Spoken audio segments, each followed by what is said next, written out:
கொடிய ராஜாவின் கோட்டை. ஒரு பிரபலமான சுற்றுலா இடமாக பழைய ராஜாவின் கோட்டை ஒன்று இருந்தது. பகலில் அது அழகான புகைப்படம் மற்றும் இயற்கை பொருந்திய இடம். ஆனால் இரவில் அங்கு யாரும் சுற்றி பார்க்க வருவதில்லை. இதை அக்கம் பக்கத்தில் கேட்ட ஒரு குழு சுற்றுலா பயணிகள் இரவில் கோட்டையில் தங்கினால் என்ன நடக்கும் என்று சவால் எடுத்து அங்கே தங்க முடிவு செய்தார்கள். இவ்வாறு அந்த கோட்டையிலே ஒரு பாதுகாப்பான இடத்தில் இரவு நேரத்தை செலவிட நினைத்தனர். இரவில் நேரம் 12:05 ஆனது. அப்போது கோட்டையின் பெரிய மணி தானாக அடித்தது. சுவர்களில் இருந்த ஓவியங்கள் மெதுவாக உயிர் பெற்றது போல தோன்றியது.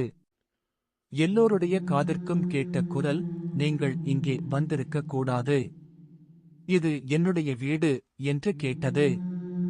விளக்குகள் ஏதும் இல்லாத காரணத்தினால் யாரையும் பார்க்க முடியவில்லை. சிறிது தட்டு தடுமாறி அனைவரும் ஒன்று சேர்ந்தனர்.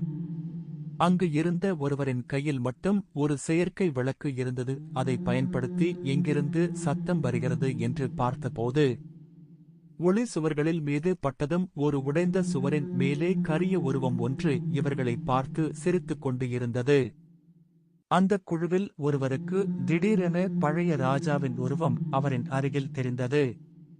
அவர் சொன்னார், இந்த கோட்டை என் நினைவுகளால் நிரம்பியுள்ளது.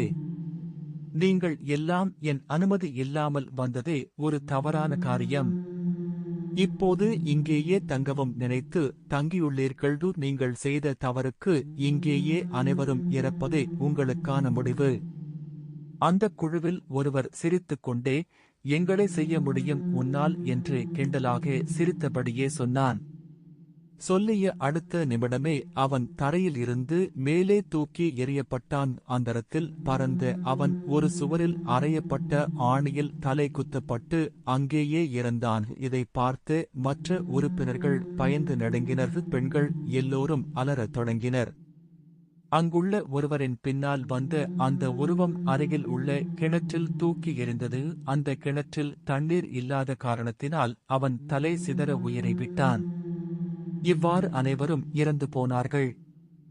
இவர்களை கொன்றுவிட்டு அந்த ராஜா மறைந்து போனான். கோட்டை மீண்டும் அமைதியானது.